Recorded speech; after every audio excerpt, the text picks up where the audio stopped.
आप देख रहे हैं एनके बाबा। अगर चैनल पे नए आए हो तो प्लीज़ चैनल को सब्सक्राइब करो और ऐसी हॉरर स्टोरी सुनने के लिए। ठंड का समय था। शहर में घना कोहरा छाया हुआ था। मेरे नाना एक बड़े अधिकारी थे। रोज की तरह उस दिन जब मेरे नाना अपना काम खत्म कर दफ्तर से घर की ओर जाने लगे तो रास्ते में पड़ने वाला बाजार में से वह कुछ सामान लेने के लिए रुके। उनके बाकी साथी आगे चले गए और वह पीछे रह गए थे। सामान लेते लेते उन्हें टाइम का पता ही नहीं चला और जब नाना जी ने अपनी घड़ी देखी तो टाइम देखकर उन्हें लगा कि आज घर पहुंचने में बहुत देर हो जाएगी। उन्होंने सोचा जंगल के रास्ते से अगर मैं जाऊंगा तो जल्दी पहुंच जाऊंगा। इसलिए उन्होंने जंगल की ओर गाड़ी घुमा ली। काफ़ी अंधेरा हो गया था। नाना जी तेज गति के साथ अपनी बाइक चला रहे थे, लेकिन उनकी गाड़ी के आगे एक औरत आ गई। उन्हें झटके से ब्रेक मारनी पड़ी। जो औरत गाड़ी के सामने आई थी वह तेज तेज से रो रही थी। नाना जी को लगा कि वह जरूर किसी मजदूर की पत्नी होगी जो रास्ता भटक गई है। इसलिए उन्होंने सोचा कि इस महिला की मदद की जाए। उन्होंने उस औरत से पूछा कि वह यहाँ अकेली क्या कर रही है। उसने कोई भी जवाब नहीं दिया और जोर जोर से रोने लगी। ऐसा लग रहा था मानो सारा जंगल उसकी आवाज़ से ही गूंज रहा हो। नाना जी ने पूछा कि उसका घर कहाँ है, तो भी वह कुछ नहीं बोली।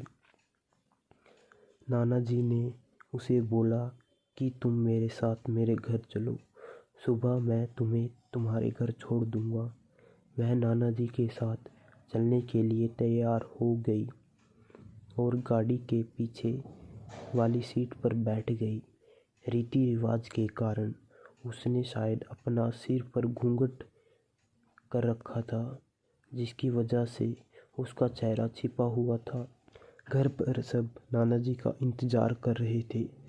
जैसे ही गाड़ी की आवाज़ सुनाई दी तो सब घर वाले घर के बाहर आ गए।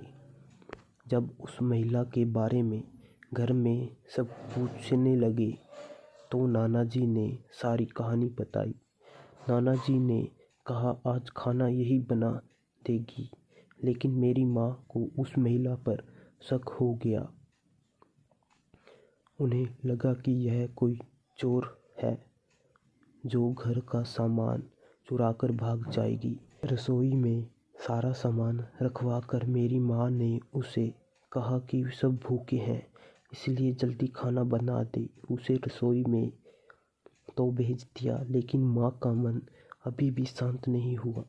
10-15 मिनट बाद माँ रसोई में पहुंची तो देखा अभी वह थैले में से मछलियाँ निकाल ही रही थी।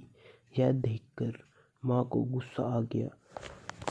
उन्होंने उसे कहा अभी तक तुमने खाना भी नहीं बनाया, तुम कब खाना बनाओगी और कब हम सब खाएंगे।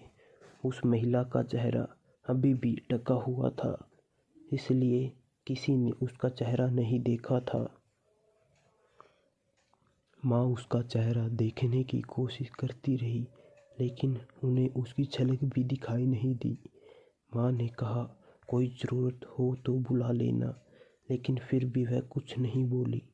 उन्हें लगा कि शायद अनजान लोगों से डर रही होगी। माँ रसोई से चली गई, लेकिन जब वह फिर 10 मिनट के बाद वापस आई तो रसोई का दृश्य देखकर माँ डर गई। उनके पैर जैसे वहीं जम गए। उनके गले की आवाज़ भी नहीं निकल रही थी। उन्होंने देखा वह औरत रसोई के स्लैब पर बैठकर कच्ची मछलियाँ खा रही थी। सारी रसोई में हड्डियां और मांस के टुकड़े बिखरे हुए थे। उसके सिर का घूंघट भी उतरा हुआ था। उसका चेहरा बेहद खौफनाक था। बाल बहुत बड़े और नाखून एकदम काले। वह मछलियां खाने में मगन थी, इसलिए उसका ध्यान माँ पर नहीं गया। माँ भी चिल्लाई नहीं कि कहीं वह और ज़्यादा खतरनाक न हो जाए। माँ ने एक थाल उठाया और वह चूल्हे में से जलता हुआ कोयला उठाकर उसकी तरफ लेकर गए। माँ ने एक थाल उठाया और वह चूल्हे में से जलता हुआ कोयला उठाकर उसकी तरफ दौड़ी। उसे आज भी वह औरत दिखाई देती है। कोयला उस चड़ैल पर फेंक दिया। आग की जलन की वजह से वह डायन तेज तेज आवाज़ें निकालने लगी, जिसकी आवाज़ सुनकर सारा घर इकट्ठा हो गया था। उसे आग दिखाकर घर से बाहर निकाला गया। उसकी आवाज़ इतनी तेज थी कि बाहर वाले लोग भी एक साथ इकट्ठा हो गए थे। वह डायन लोगों की भीड़ को हटाते हुए जंगल की तरफ दौड़ी। सारे लोग डर के मारे काँप रहे थे, लेकिन मेरी माँ की हिम्मत की दाद भी दे रहे थे कि अगर उन्होंने सही समय पर कोयले से उस डायन को भगाया नहीं होता तो ना जाने क्या हो जाता।